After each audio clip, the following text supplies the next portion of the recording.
I'm going to show you an incredible trick to rescue those dull knives in your kitchen. We've all been there, trying to slice a delicate tomato only to end up crushing it with a blunt blade.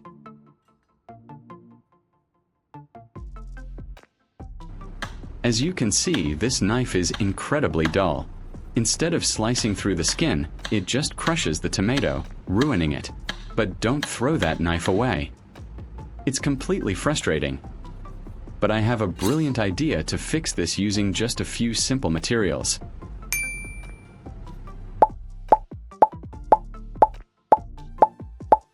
I'm starting with a standard metal hinge and a sturdy wooden block.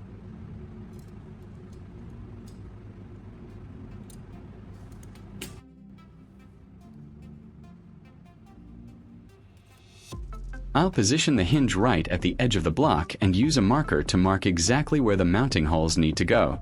This precision is important for a stable setup.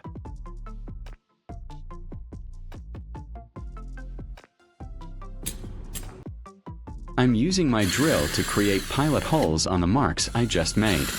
I do this so the wood doesn't split when I drive the screws in.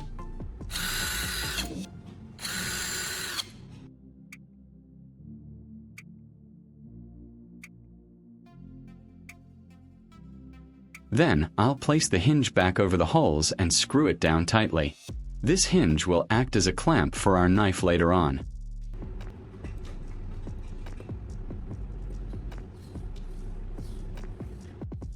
Leave a comment and let me know which country you are watching from. It's great that we can connect and chat from all over the world.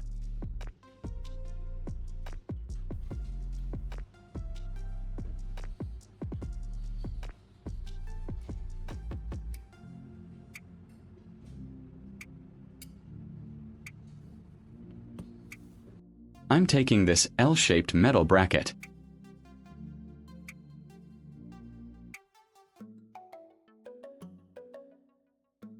I'll screw it onto the end of the wooden block, directly opposite the hinge. The hole in this bracket will serve as a crucial guide for our sharpening arm, keeping everything aligned. For the sharpening arm itself, I'm taking a straight metal rod and a smaller block of wood.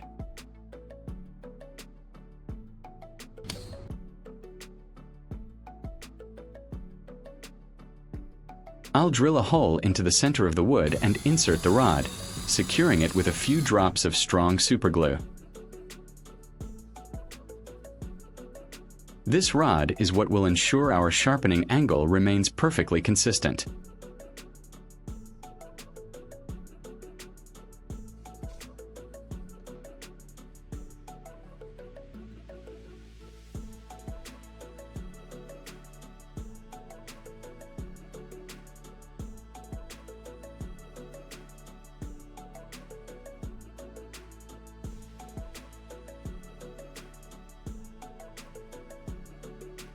Next, I'm applying superglue to one side of the small wooden block to attach a piece of 600 grit sandpaper.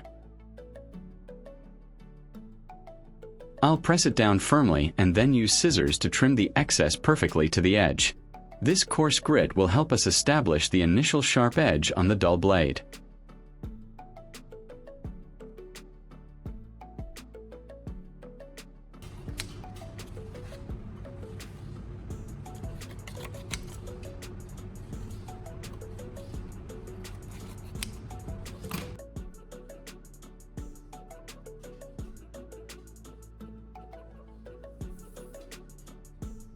On the opposite side of the block, I'm gluing down a finer 1000 grit sandpaper, trimming the edges just like before.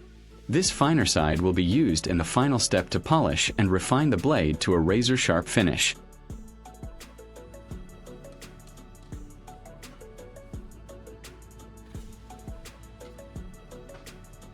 If you find this video interesting, don't forget to like, subscribe, and turn on the notification bell so you don't miss any interesting ideas coming soon.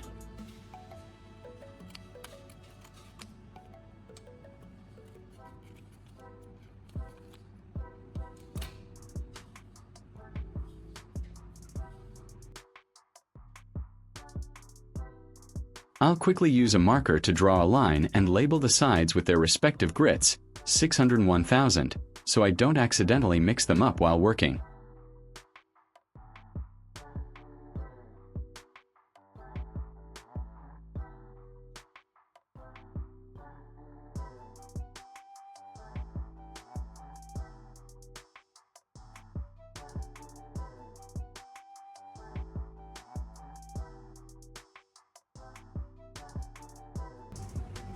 Now for the assembly.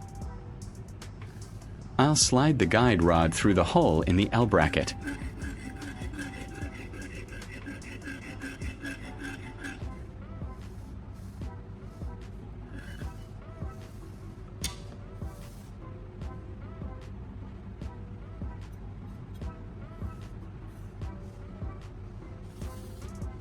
Next, I will take that dull knife and slide the spine of the blade underneath the hinge clamp.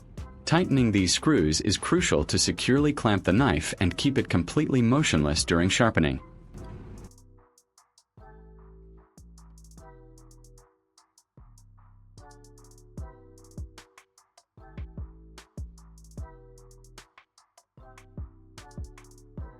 I'm starting with the 600 grit side facing down.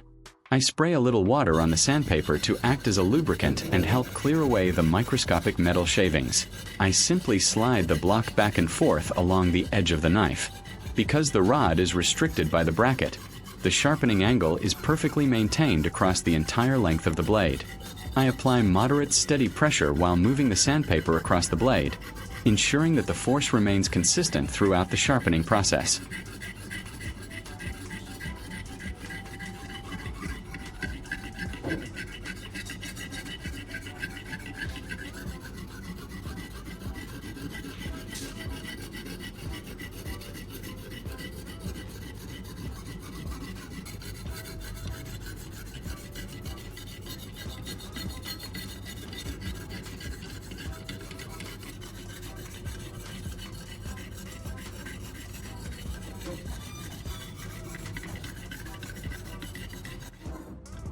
After establishing a good burr with the coarse grit, I'll flip the block over to the 1000 grit side.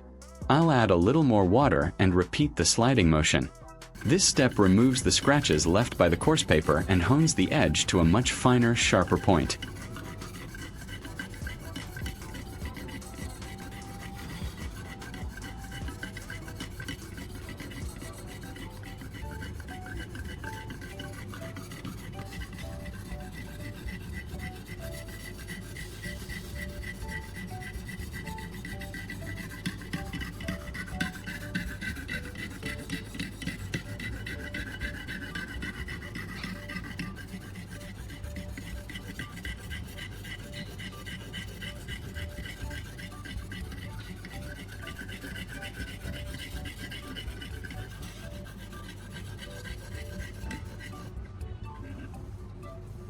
Once one side is done, I'll loosen the hinge screws, flip the knife over, and clamp it back down firmly.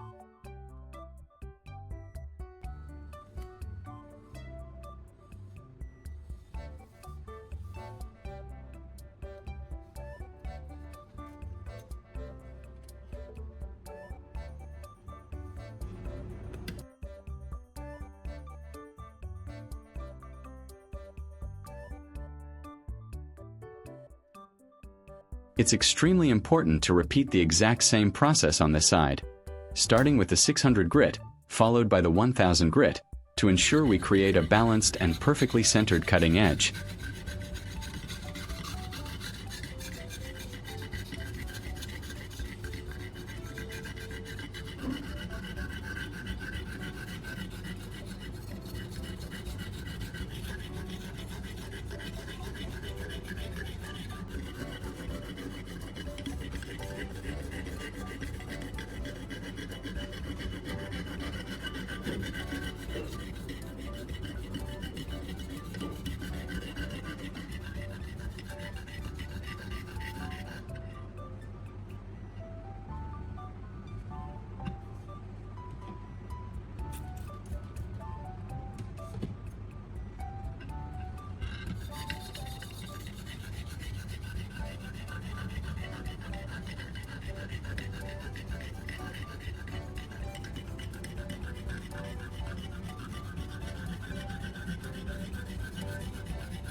The sharpening is complete. I'll loosen the screws and carefully remove the knife from the jig.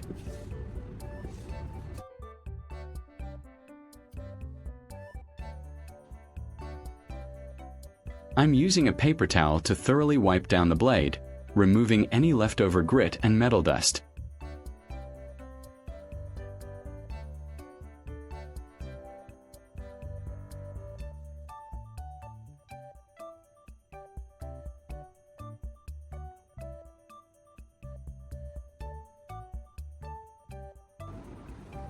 Just look at that shiny, rejuvenated edge. First, I'll test it on a piece of paper. As you can see, it slices cleanly with absolutely no snagging.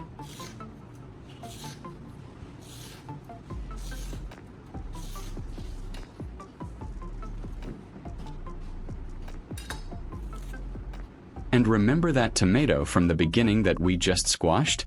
Look how perfectly it works now. The knife glides right through, giving us incredibly thin slices without any crushing at all. This homemade jig is fantastic. If you enjoyed this project and found it inspiring, please give this video a big thumbs up, share it with your friends, and leave a comment below telling me what other DIY tools you'd like to see me create. Don't forget to subscribe for more fantastic DIY ideas. Thank you for watching, and I'll see you in the next video.